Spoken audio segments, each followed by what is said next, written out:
మొదటి పాట అసలు నేను పాడింది టి చలపతిరావు గారి మ్యూజిక్లో పాడాను మొదటి రోజు. అది విధి ఇన్ విళయాట్టు, అంటే విధి యొక్క ఆట అనమాట. విధి ఆట ఆడుతుంది అనమాట. ఆట ఆడిపోయింది, పిక్చర్ రాలేదు, పిక్చర్ స్టాప్ అయిపోయింది, ఆ పాట బయటికి రాలే. నెక్స్ట్ డే మన పెండియాల గారి పాట అనమాట, నీ ఆశ అడియాస, ఘంటసాల గారితో మొదటి తెలుగు పాట నాది. అది ఏడుపు పాటే తమిళ్, ఇది ఏడుపు పాటే. నీ ఆశ అడియాస చేజారే మణిపూస బ్రతుకంతా అమావాస, ఇట్లాంటి పాట అనమాట. అయినా కూడా మొదటి పాటలు తమిళ పాటలు, ఇది మొదటి మలయాళం పాట, అన్నీ ఏడు పాటలు పాడాను.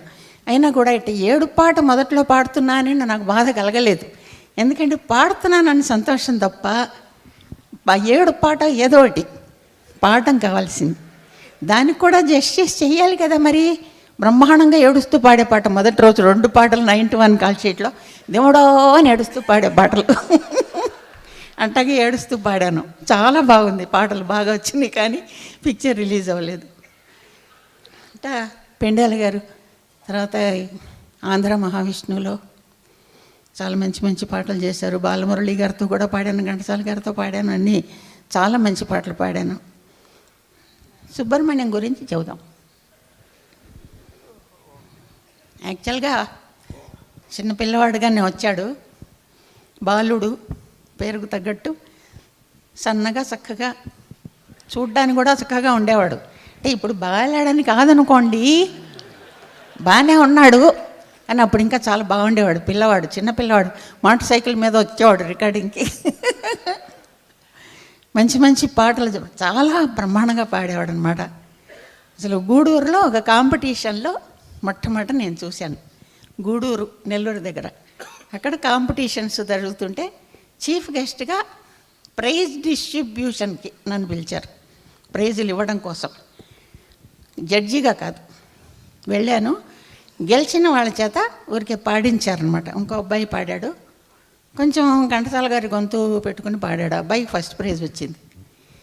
మనవాడు న్యాచురల్ గొంతులో, ఒకళ్ళని ఇమిటేట్ చేయకుండా తన గొంతులో పాడాడు. చాలా బాగా పాడాడు, సంగతులు విని చాలా బ్రహ్మాండంగా ఉంది. నేను న్యాయంగా చెప్పకూడదు, కానీ చెప్పాను ఆ రోజు, ఫస్ట్ ప్రైజ్ ఈ అబ్బాయికి ఇచ్చి ఉండాలి అని. న్యాయంగా చెప్పకూడదు. ఒక అబ్బాయికి ప్రైజ్ వచ్చినప్పుడు నేను ఆ మాట చెప్పకూడదు, కానీ నాకు తెలియకుండా చెప్పేశాను, ఫస్ట్ ప్రైజ్ ఈ అబ్బాయికి వచ్చి ఉండాల్సింది, అంత బాగా పాడాడని.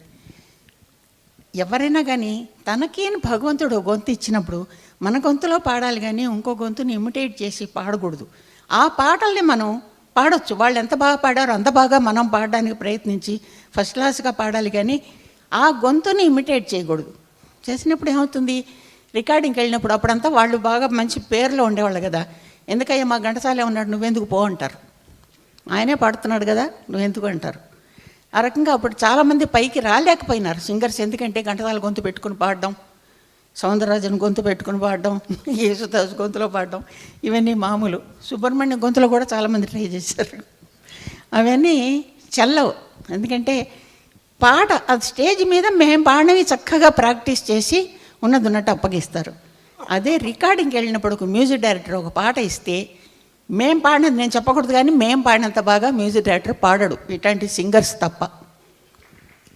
కాబట్టి ఆ పాటను మేము అర్థం చేసుకుని బ్రహ్మాండంగా పాడతాము, ఎక్స్ప్రెషన్స్తో, మాడ్యులేషన్స్తో. సింగర్ బాగా పాడినప్పుడు, రికార్డింగ్ బాగున్నప్పుడు పాట పైకి బ్రహ్మాండంగా ఉంటుంది. ఇప్పుడు ఏంటంటే ఈ వీళ్ళని ఇమిటేట్ చేసి పాడేవాళ్ళు ఏమంటే, ఒక మ్యూజిక్ డైరెక్టర్ ఒక పాట ఇస్తే ఒక లైన్ పాడితే ఇంకో లైన్ సరిగా రాదు.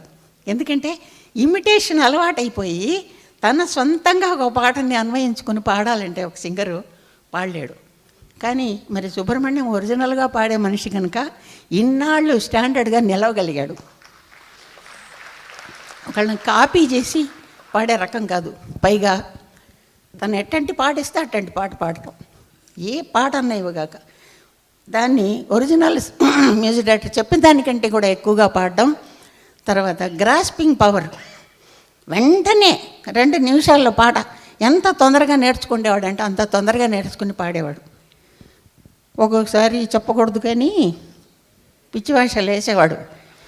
రికార్డింగ్లో ఒక్కొక్కసారి ట్రాకులు తీసినప్పుడు ముందు నేను పాడేసి వెళ్ళిపోతా అనేవాడు, ఎందుకంటే నేను లేట్ చేస్తానని. అవునా కదా? నన్ను వెయిట్ చేయించి తను పాడేసి వెళ్ళిపోయేవాడు. అంటే ఏందే 10 చోట్ల పౌరోహిత్యం చేసుకుండే పురోహితుడు. ఇక్కడి నుంచి ఇంకో స్టూడియో, అక్కడి నుంచి ఇంకో స్టూడియో, దూకి దూకి వెళ్ళి పాడుతూ ఉండాలి కదా. అందుకని ముందు నేను పాడేస్తాను చెప్పి తన పోర్షన్ తను పాడుకుని నన్ను పాడనీయకుండా తర్వాత నా పోర్షన్ నేను పాడుకునేదాన్ని. ఒక్కొక్క రోజు ఎప్పుడన్నా ముందు నేను పాడేదాన్ని అనుకోండి, తను లేనప్పుడు నా పోర్షన్ ముందు ట్రాక్లో పాడేదాన్ని, తర్వాత తను వచ్చి పాడేవాడు. అప్పుడు కూడా కొన్ని చెత్తనాలు చేసేవాడు. ఏమిటో తెలుసా, ఒక సంగతి నేను పాడాను అనుకోండి, మొట్టమొదటిసారి నేను పాడను, మ్యూజిక్ డైరెక్టర్ ఏం చెబుతాడో అదే పాడతాను. తర్వాత పల్లవంతా అయినాక రిపిటేషన్లో కానీ చరణం ఎండలో కానీ నేను సొంతంగా ఒక సంగతి తెలుసుకుంటా.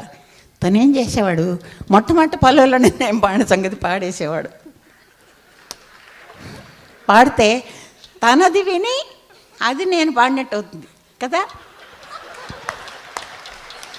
నేను పాడిన దాన్ని తను పాడతాడు. కానీ అది ఎవరికి తెలుసు, బయట రికార్డు బయటకు వచ్చేప్పటికి ముందు తను పాడి ఉంటాడు కదా. ఆహా, బాలసుబ్రహ్మణ్యం ఎంత బాగా పాడా, అది విని జానికి ఎట్టగే పాడింది అనే చెడ్డ పేరు నాకు. అవునా? ఇట్లాంటి చిలి విషయాలు చాలా ఉండేవిలేండి. రికార్డింగ్ పాడుతుంటే అక్కడి నుంచి నీ ఎదురుగుండా కోచెస్టలు చేయడం, ఇంగి అంటూ ఉంటాం. ఎందుకంటే నేను తప్పాలని, పాట తప్పిపోవాలని, తప్పులు పాడాలని. కర్మంగాలు ఎప్పుడన్నా నేను పట్టించుకునేదాన్ని కాదు. ఎప్పుడన్నా చిన్న మిస్టేక్ చేశాను అనుకోండి, ఈ మైకులో లోపల రికార్డ్ చేసే చోట అందరూ కూర్చుంటారు, వాళ్ళందరూ వినేట్టు, ఏంటండి జానకి గారు ఇన్నాళ్ళు పడతాం ఇంత పెద్ద సింగర్, మీరు తప్పులు పాడడం ఏంటి అనేవాడు. చేసి చెత్తనం చేసి. అవునా? అక్కడి నుంచి మా ఆయన వచ్చేవాడు కదా, రికార్డింగ్ మా హస్బెండ్ వచ్చేవాడు కదా, లోపల కూర్చుండేవాడు.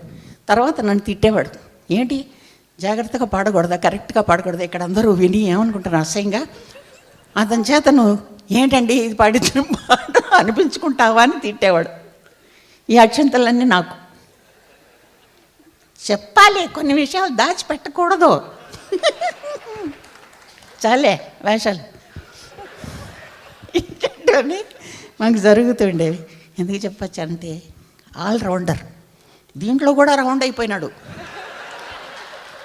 పాటలోనే కాదు, మ్యూజిక్ డైరెక్షన్, ప్రొడ్యూసింగ్, సింగింగ్, ఇంకా డబ్బింగ్ మాట్లాడడం ఒకటేమిటి, మరి డైరెక్షన్ కూడా చేసాడేమో నాకు తెలియదు. కానీ ఎన్ని రకాలంటే అన్ని రకాలు. కానీ పాడడం కూడా బ్రహ్మాండంగా పాడతాడు. ఏ భాష పాడినా బ్రహ్మాండంగా ఉంటుంది, ఎట్టాంటి పాట పాడినా బ్రహ్మాండంగా ఉంటుంది.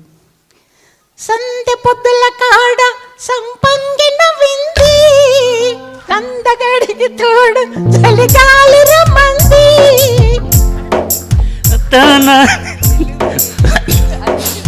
మీరు పాడినట్టు పాడాలా, నేను వేరే. వెల్లువయ్యే ఈడు తైడెక్కిపోయే తాన, ఎన్నడు వస్తాడో ఏమవుతుందో, ఎప్పుడు కొడుతుందో నా గతి ఏంటో. సందె పొద్దల కాడ సంపంగిన వింది. నాకు గుర్తులేదు. ఎంత పాడితే చాలు, ఇప్పుడు పాడంతా వాడక్కలేదు. తర్వాత మళ్ళీ తారే ఆడే వేళ అంతవరకు గుర్తుంది. ఓకే, సరే, నోరు మూసాను. మౌనమేలను ఏ మరపురాని రే, ఎదలో వెన్నెల వెలిగే కన్నుల, ఎదలో వెలిగే కన్నుల తారాడే హాయిలో. అది ఫ్లూట్. నేను ఇంత మౌనమేలను ఈ మరపురాని రే. తర్వాత మళ్ళీ ఇది రాని రోజు. అవునా? అది మాత్రం రోజు మళ్ళీ రాని రోజు. ఇట్లాంటి పాటలన్నీ నీ మీద నాకు ఇదేయో అందం దాచలేను పదయ్యో, గిలిగాడికి చుళ్ళాయి తొలిగాలి చిక్కాయి జీవించు తొలి మరి. నీ మీద నాకు లేదమ్మో. అందాలే దాచలేను ఆచార్యులు కొంచెం అసహనంగా ఉన్నారు పక్కన, జాగ్రత్త. రాశాను ప్రేమ లేఖలెన్నో దాచాను ఆశలన్నీ. తునిలోన మల్లియలాయే దివిలోన తారకలాయే నీ నవ్వులే. రాశాను ప్రేమ లేఖలెన్నో దాచాను ఆశలన్నీ నాలో. దివిలోన మల్లియలాయే దివిలోన తారకలాయే నీ నవ్వులే. సిరిమల్లె పువ్వల్లే నవ్వు నవ్వు. ఇట్టా ఒకటేంటి ఏంటో బ్రహ్మాండమైన పాటలన్నీ, ఇంకా చాలా కష్టమైన పాటలన్నీ పాడాడు. ఆ తర్వాత సురేష్ మ్యూజిక్లో భైరవ ద్వీపంలో పాట పాడాడు, చాలా కష్టమైన పాట. అదేం పాట అది? నారద తుంబుర, శ్రీ తుంబురు నారద గానం. శ్రీ తుంబురు నారద గానం అని చాలా కష్టమైన పాట. అట్లాంటి పాటలు కూడా ఎన్నో పాటలు పాడాడు. శంకరాభరణం ఏంటి, త్యాగయ్యలో క్లాసికల్, అసలు క్లాసికలే తెలియకపోయినా బ్రహ్మాండంగా క్లాసికల్ సాంగ్స్ పాడాడు. ఇవన్నీ అపురూపమైన పాట. ఒక పాట విచిత్రం మేము ఏమిటంటే, చిన్నపిల్లల పాట మేము ఇద్దరం పాడాం. ఇప్పుడు ఆడవాళ్ళు చిన్నపిల్ల గొంతులో పాడడం చాలా సులభం, కానీ మగవాళ్ళు చిన్నపిల్లవాడి గొంతల్లో పెట్టుకుని పాడడం చాలా కష్టం. జ్ఞాపకం ఉందా? భరణి స్టూడియోలో మన ఇద్దరం పాడాము. పాట గుర్తులేదు కానీ కన్నడ సినిమా అనుకుంటాను. కన్నడ సినిమా అనుకుంటాను. మేము ఇద్దరం చిన్న పిల్లల పాప 8 ఏళ్ల పాప, ఆవిడ 10 ఏళ్ల కుర్రాడు నేను.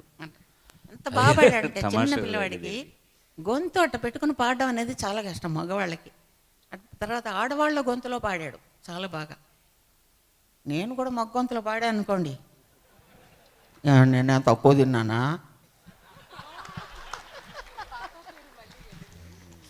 అట్టా ఎన్నో తమాషాలు చేసేవాళ్ళం. రికార్డింగ్లో బ్రహ్మాండంగా పాడేవాడు. ఇది చెప్పాలంటే ఎన్నో అవార్డులు, బ్రహ్మాండమైన అవార్డులు ఎన్నో. పద్మభూషణ్ వచ్చింది, భారతరత్న రావాలని కోరుకుంటున్నాను.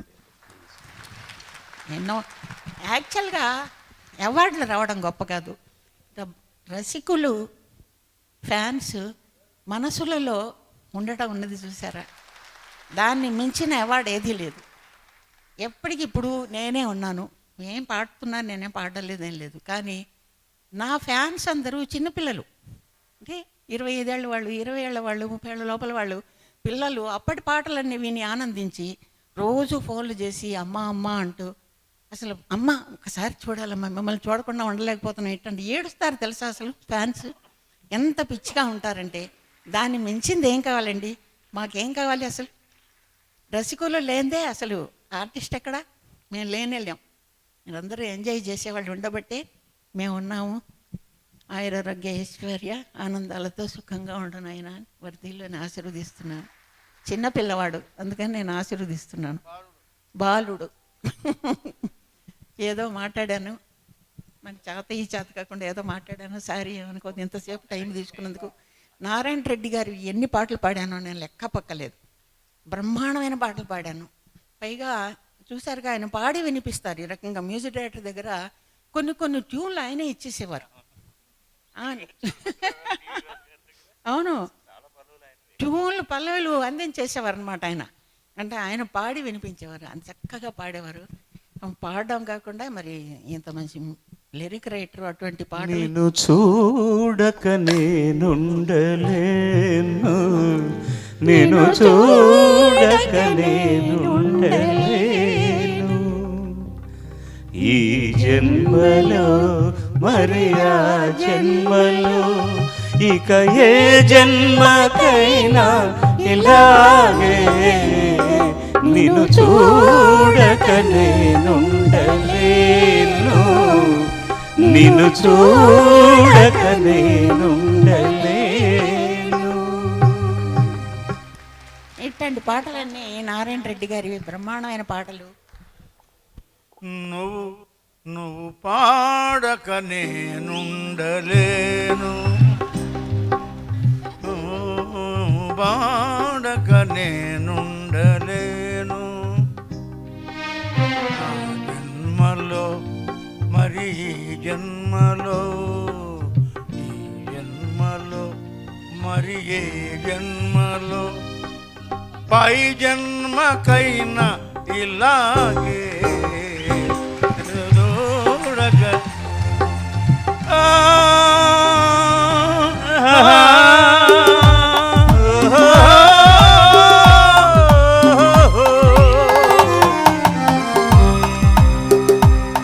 అసలు చూసారా ఎట్లా పాడారో? నేను ఎంత బాగా పాడుతున్నారు, చక్కగా పాడతారు. అదేంటి ఎట్లాంటి పాటలు పగలే వెన్నలే ఎన్ని దాకా నేను ఎందుకు అసలు? మర్చిపోతాను ఈ సందర్భంలో. ఎవరికైనా మీకు దొరికితే మాత్రం కావాలి, రికార్డు రాలేదు. నారాయణ రెడ్డి గారు రాసిన ఒక గేయం మా నాన్న నిర్దోషి చిత్రంలో జానకి గారు నేను పాడాం. అది రికార్డులో రాలేదండి. అది ఎట్లాగైనా దొరికితే నింగి అంచులు వీడి నేలపై నడయాడి నన్ను వలచిన తారక నీకు నేనందింతు ఏ కానుక